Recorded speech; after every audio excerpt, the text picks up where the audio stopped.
다 함께 묵도하심으로 2월 7일 월요일 새벽 기도를 시작하겠습니다.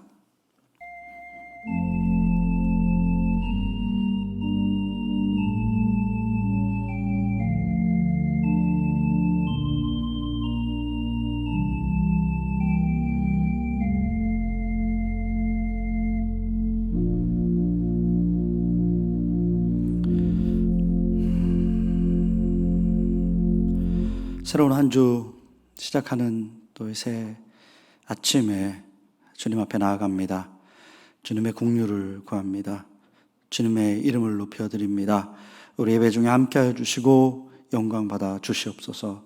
간절한 마음으로 드리는 이 예배를 통하여 하나님 영광 받으시고 또 우리의 간절한 기도를 들어 주시옵소서. 기도가 하늘의 보좌에 상달되어서 하나님의 역사를 경험하는 하나님의 사자들이 우리를 위해서 움직이며 역사하는 그런 귀한 기도의 시간이 되도록 인도하여 주시옵소서.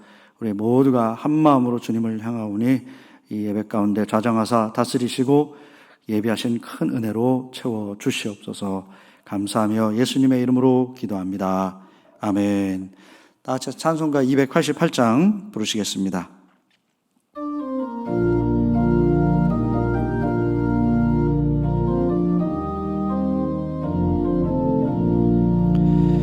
예수를 나의 구주 삼고 성령과 피로써 거듭나니 이 세상에서 내 영혼이 하늘의 영광 누리도다.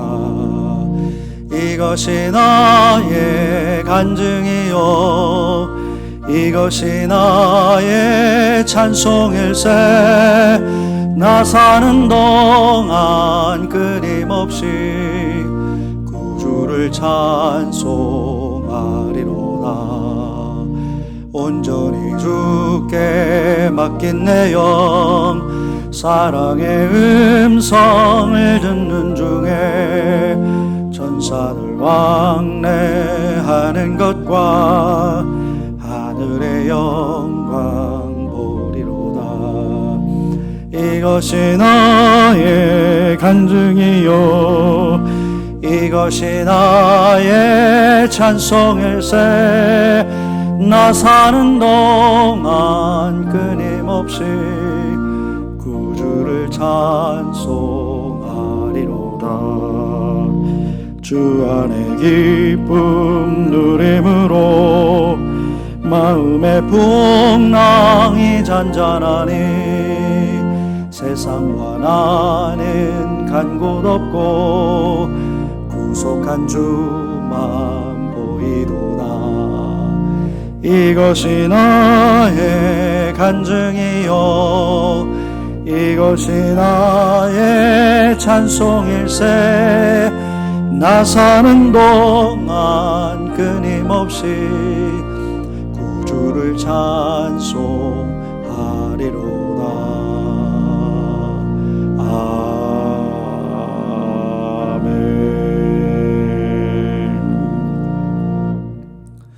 하나님의 말씀 창세기 32장 22절부터 32절의 말씀입니다.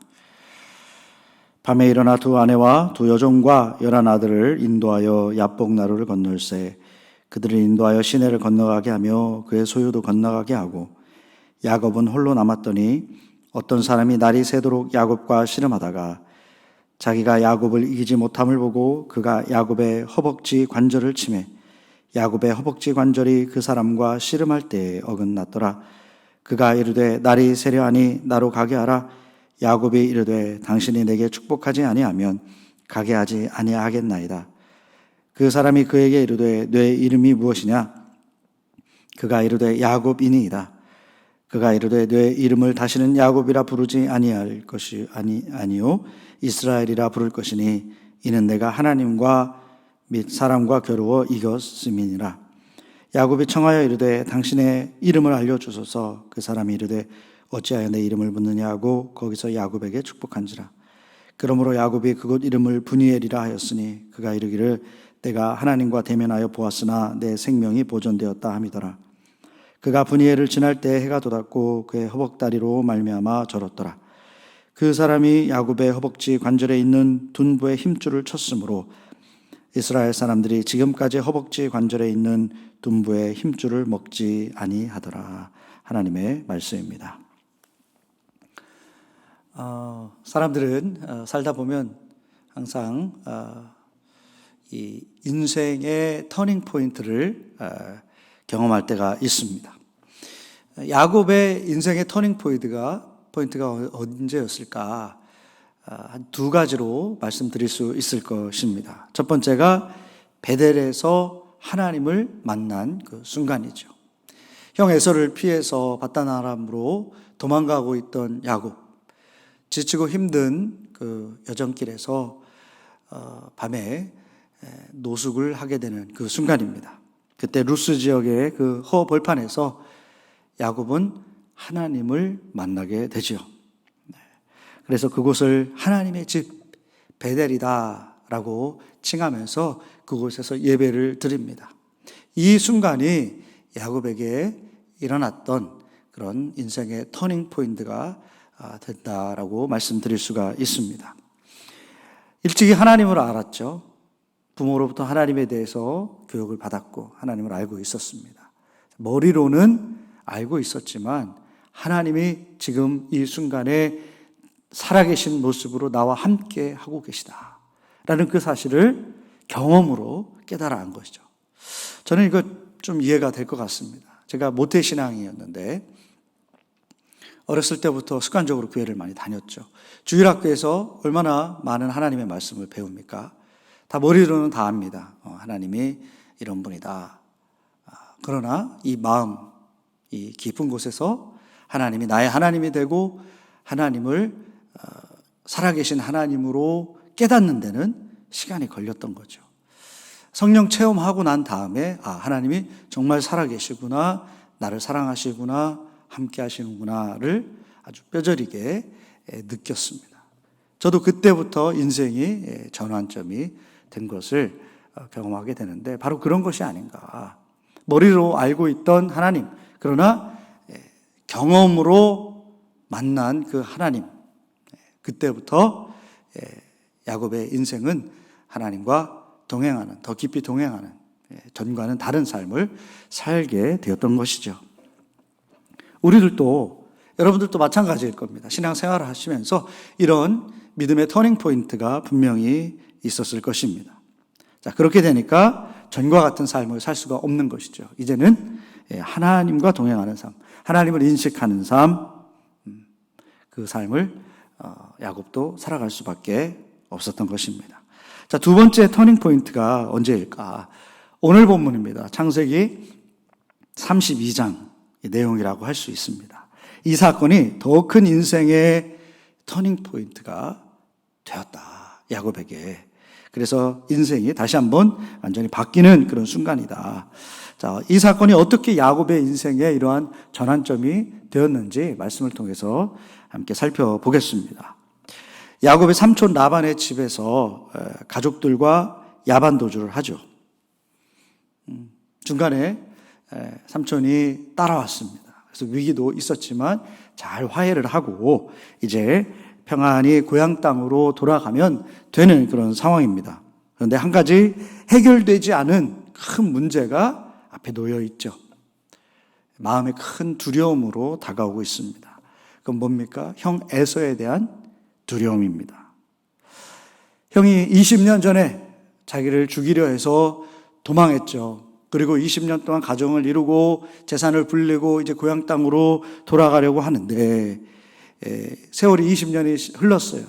그런데 확신이 없는 겁니다. 형이 어떤 마음일까?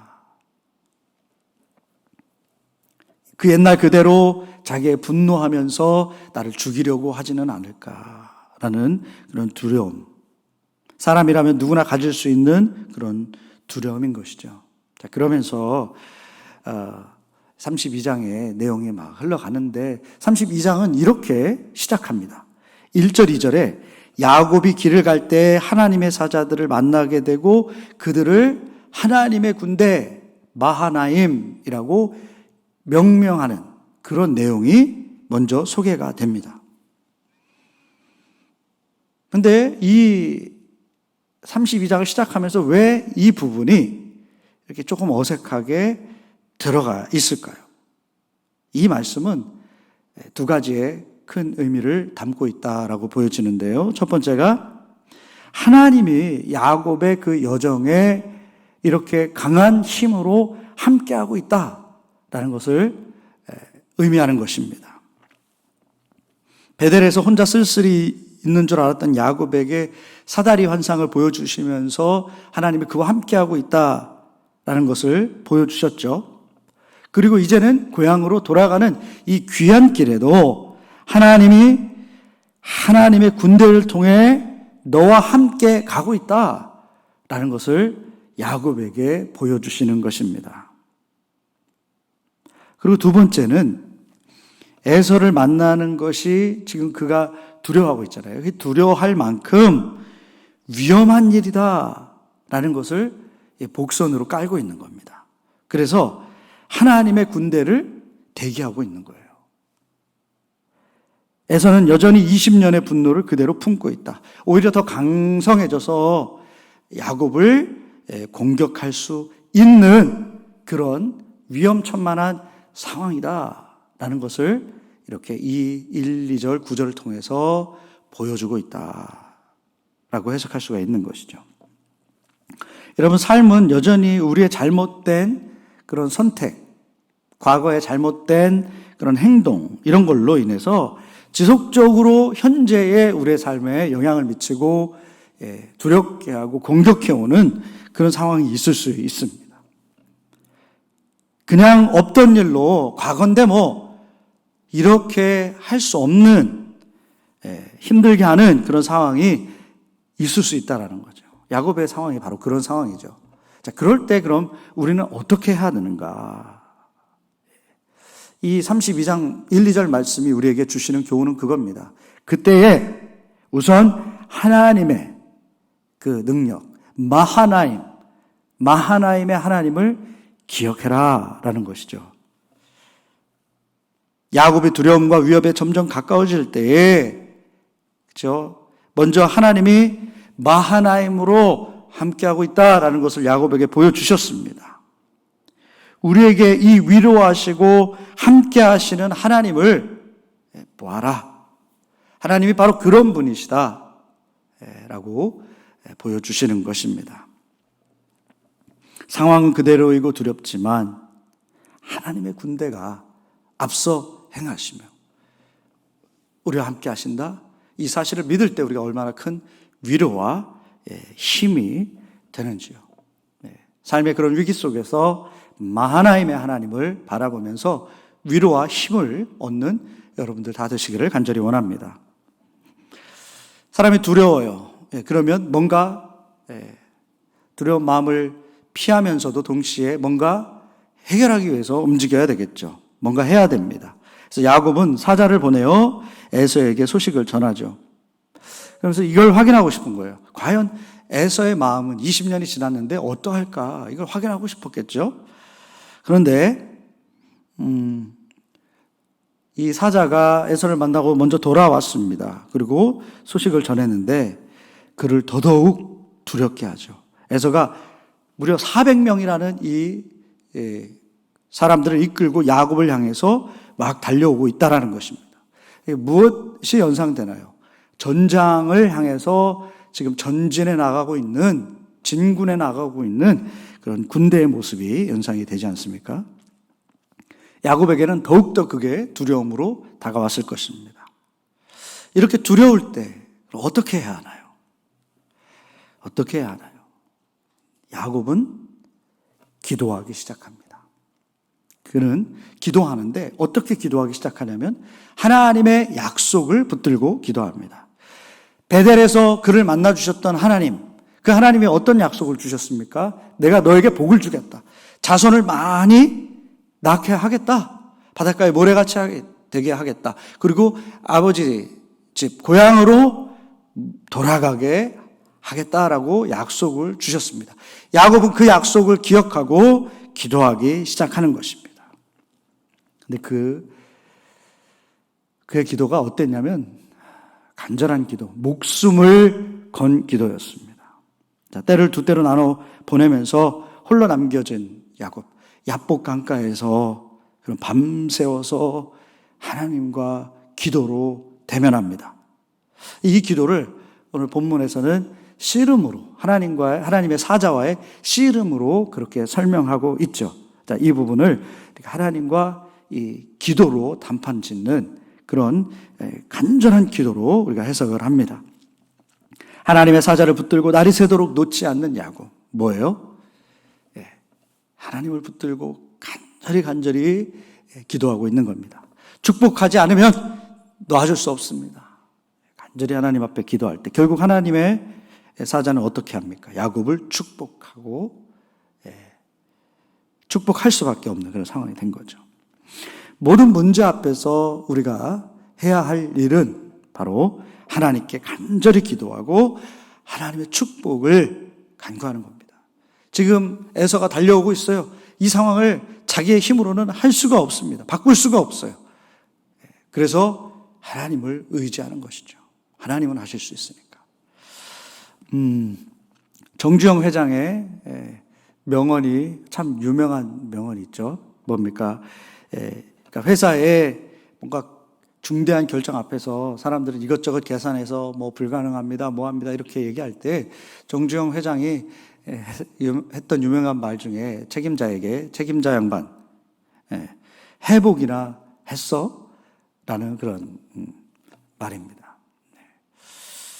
바로 우리가 그런 자세로 기도해야 된다. 하나님 해주시겠지 이게 아니라 정말 간절히 목숨을 거는 기도. 예수님의 기도의 모습, 땀방울이 핏방울이 되도록 간절히 기도했던 그 모습처럼 야곱도 밤새워 하나님 주님이 해결해 주시지 않으면 안 됩니다 라고 그렇게 간절히 했던 그 기도, 목숨을 거는 기도, 그 기도가 우리에게 필요하다. 하나님은 그 기도에 움직이신다, 역사를 이루어 가신다라는 그 교훈을 우리에게 주고 있습니다. 하나님의 사자는 그에게 이렇게 물었습니다. 내 이름이 무엇이냐? 그 간절한 기도 끝에 내 이름이 무엇이냐라고 물어요. 몰라서 묻습니까? 그렇죠?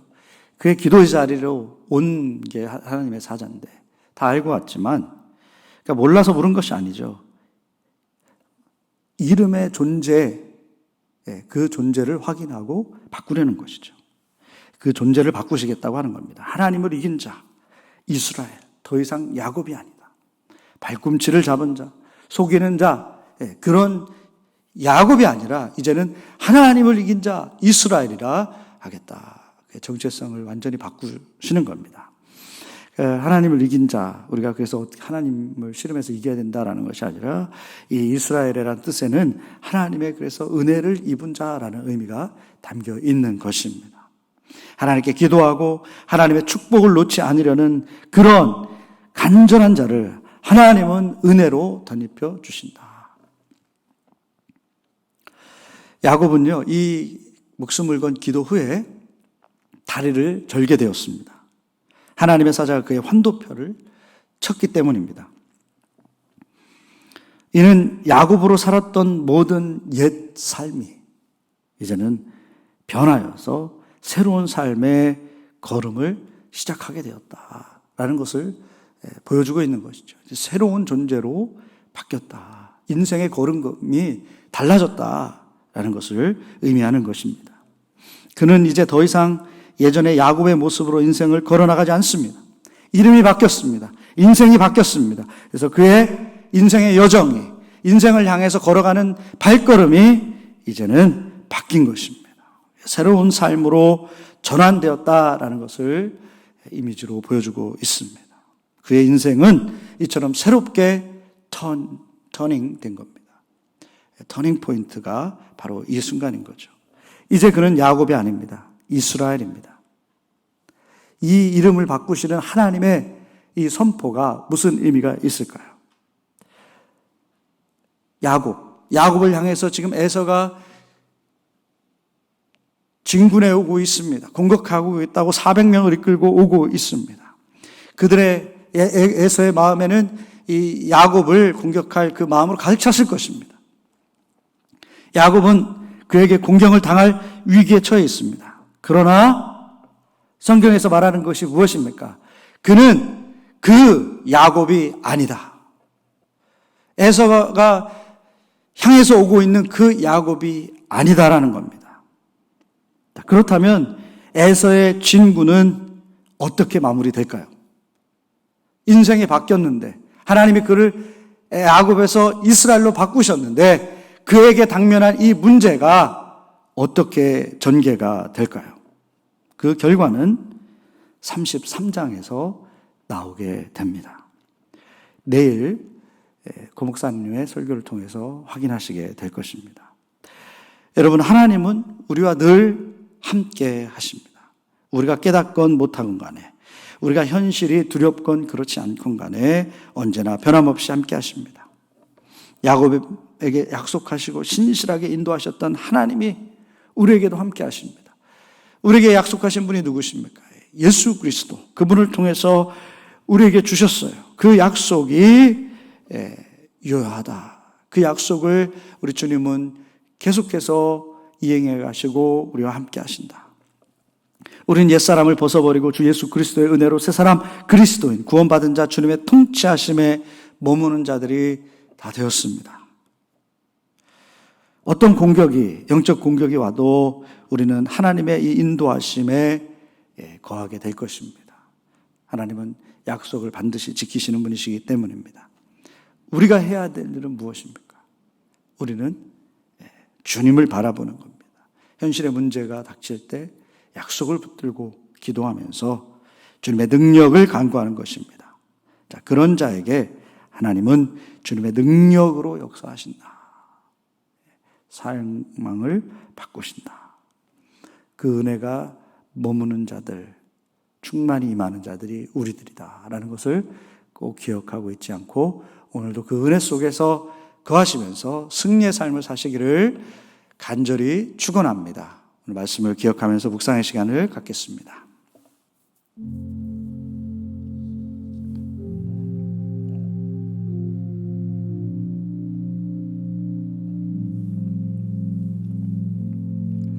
하나님, 죄악된 저희들을 예수 그리스도를 믿게 하심으로 우리의 인생의 방향을 바꾸시고 주님의 사람으로 세워주시니 감사합니다. 구원받은 자로 늘 주님과 동행하며 우리와 늘 함께 하시며 약속을 이행하시는 주님 때문에 오늘도 힘내어서 승리하며 기쁨으로 삶을 살아갈 수 있도록 인도하여 주시고 한 주간 삶 그렇게 승리의 삶이 되도록 인도하여 주시옵소서. 야곱처럼 해결되지 않은 과거의 문제로 두려움에 처하고 있는 그런 형편에 있는 사람들이 있다면 목숨을 걸고 기도하며 주님께 나아갈 때 역전시키시며 바꾸시며 또 축복으로 변화시키시는 주님을 경험할 수 있도록 인도하여 주시옵소서. 이제는 우리 주 예수 그리스도의 은혜와 하늘아버지의 놀라우신 사랑과 성령의 감화감동 역사 충만하심이 오늘도 주님과 동행하며 주의 영광을 위해 살기로 결단하고 나아가는 우리 성도님들 머리 위에 이제부터 영원토록 함께하여 주시기를 간절히 축원합니다. 아멘.